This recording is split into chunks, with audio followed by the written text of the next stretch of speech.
You can have the physique of a Calvin Klein model, the car of the year, and an enviable bank account. Still, if you act like an emotional beggar, you are doomed to be ignored. Not because you are unworthy, but because your behavior communicates scarcity, and women, by instinct, run away from anything that does not exude value. The brutal truth that almost no man accepts is this: the more you show that you want something from a woman, the less she wants to give it to you. This is not about injustice. It is about nature, and female nature does not negotiate with weakness. The error begins with language. Every, "Do you want to go out with me? Can I call you?" or "Let's talk more," is a public confession that you are seeking permission, as if she were an authority and you a requester. This communication structure, where you position yourself as the one asking, inverts the logic of seduction. Instead of being the magnet that attracts, you become the adhesive that sticks. And no one wants what sticks, they want what pulls. But let's go beyond the obvious. There is an invisible layer to this behavior that few people see. The request is not just a request, it is a will. It is an unconscious declaration that you believe you do not have the right to lead the interaction. And that is where everything starts to fall apart. When you ask, you put her in the position of leader, of judge, of chooser. And she, realizing that you are positioning yourself below, obeys the age-old instinct of distancing herself from what does not lead, what does not conduct, what does not impose its presence. What arouses desire is not what begs, but what proposes. It is not what expects, but what directs. Let's get to the contradiction that most destroys well-intentioned men. They think they are being respectful. They believe that asking is polite, that showing interest openly is a sign of transparency and maturity. But here comes the most uncomfortable part of the truth. The game of attraction is not rational. It is symbolic. And the symbol of the man who asks is that of the weak man. As Nietzsche said, what is evil? Everything that originates from weakness. He wasn't talking about moral goodness or evil, but about what reduces a person's power. Asking diminishes, demanding with class elevates. Now, imagine two men. The first sends a message. "Hi, how are you? I was wondering if you'd like to go out to dinner with me sometime." The second says, "I'm going to dinner at a new place that opened on Thursday night. I want you there with me." The first presents himself as someone who is waiting for validation. The second as someone who has already made up his mind, who already has direction, who is already desirable, with or without her. And because of this, ironically, she begins to desire him even more. Now, let's touch on a wound that many avoid. Men who seek to be understood, heard, valued, often end up being trampled on. Not because of feminine malice, but because a man's social value is not in being understood, but in being irresistibly respected.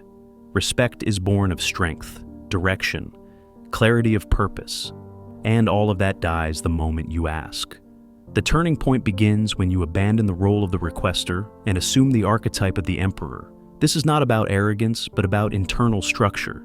You don't ask her if she wants to be with you. You assume she should want to. You don't offer emotional crumbs. You share presence with someone who deserves it. And if she hesitates, great. Her doubt strengthens your power, because your validation does not depend on the answer that comes from outside, but on the silent recognition that you are, in essence, the prize. It is precisely at that moment, when you stop asking and start expecting, that the game changes. Because now, you are no longer trying to win her over. You are simply allowing her to see what has always been in front of her. The problem is, if you keep begging, she will never see it. Have you ever seen a successful, intelligent, emotionally available man get dumped for a guy who barely responds to messages, lives with an inflated ego, then doesn't seem to care about anything? Don't try to understand this with male logic. The answer lies in energy. Seduction is not a debate of arguments. It's a collision of presences. And when a woman chooses, she's not listening to your words. She's reading your frequency.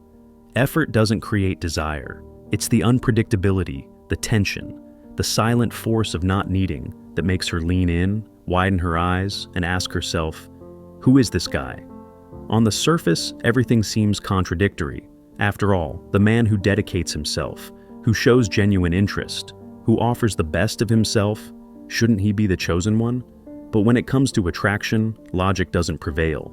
What prevails is mystery, the enigma, the dance between control and chaos. And that's where one of the most uncomfortable truths a man has to accept comes in. The more predictable you are, the less attractive you become. Predictability is the poison of excitement, and effort, when perceived as a necessity, is the grave of fascination. Robert Greene was succinct when he said, "Women do not choose the fairest, but the most engaging." Engagement in this context does not come from what you offer. It comes from the atmosphere you create.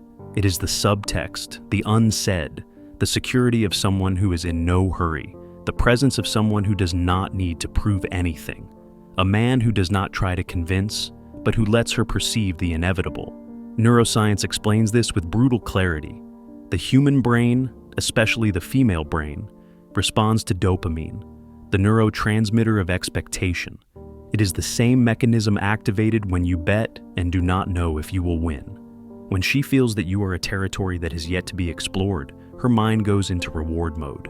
But if everything is clear, available, predictable, there is no emotion, and without emotion, there is no desire.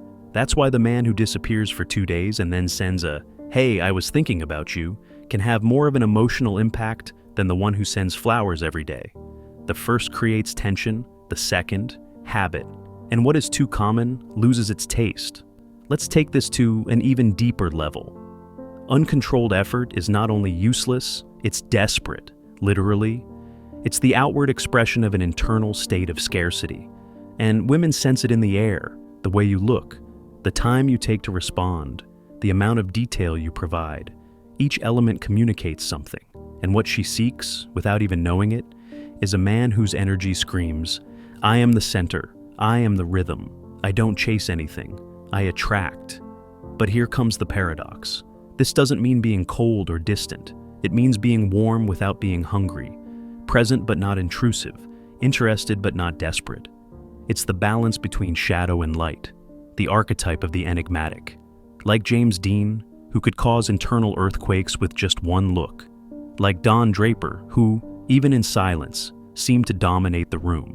It's not what they say, it's what they make you feel. And the final question is, what do you transmit without speaking? Because that's what shapes everything. Your posture, your intonation, your gaze, all of this is energy. And if your energy vibrates at the frequency of "I need to be accepted," you will be rejected. But if it vibrates at the frequency of "I am complete, and you are welcome to walk with me," she will have no choice. She will feel, because deep down, everyone feels. And when they feel, they react, always.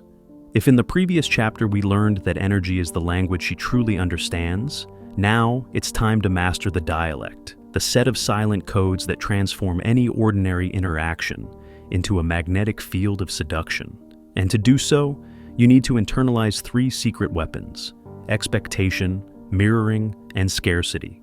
Together, they form the method that no one taught you, but which defines the 1% of men who make women surrender themselves, voluntarily, intensely, and without knowing exactly why. Let's start with expectation. There's a huge difference between inviting and summoning. Most men still formulate interactions with the softness of those who fear bothering. Phrases like, "Would you like to go out sometime?"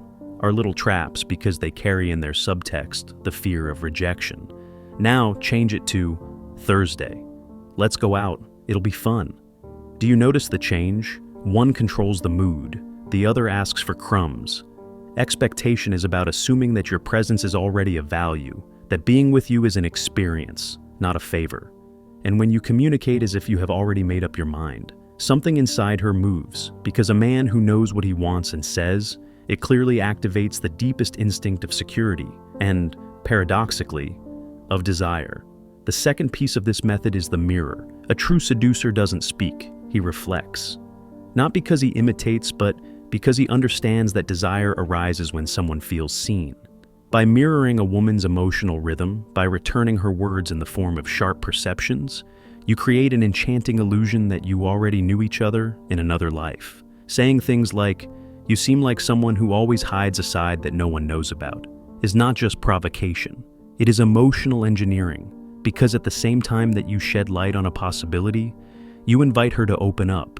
And every emotional opening, however subtle, is a step towards entanglement. True seduction doesn't happen when you talk about yourself, but when you make her feel like she is being discovered. Finally, scarcity.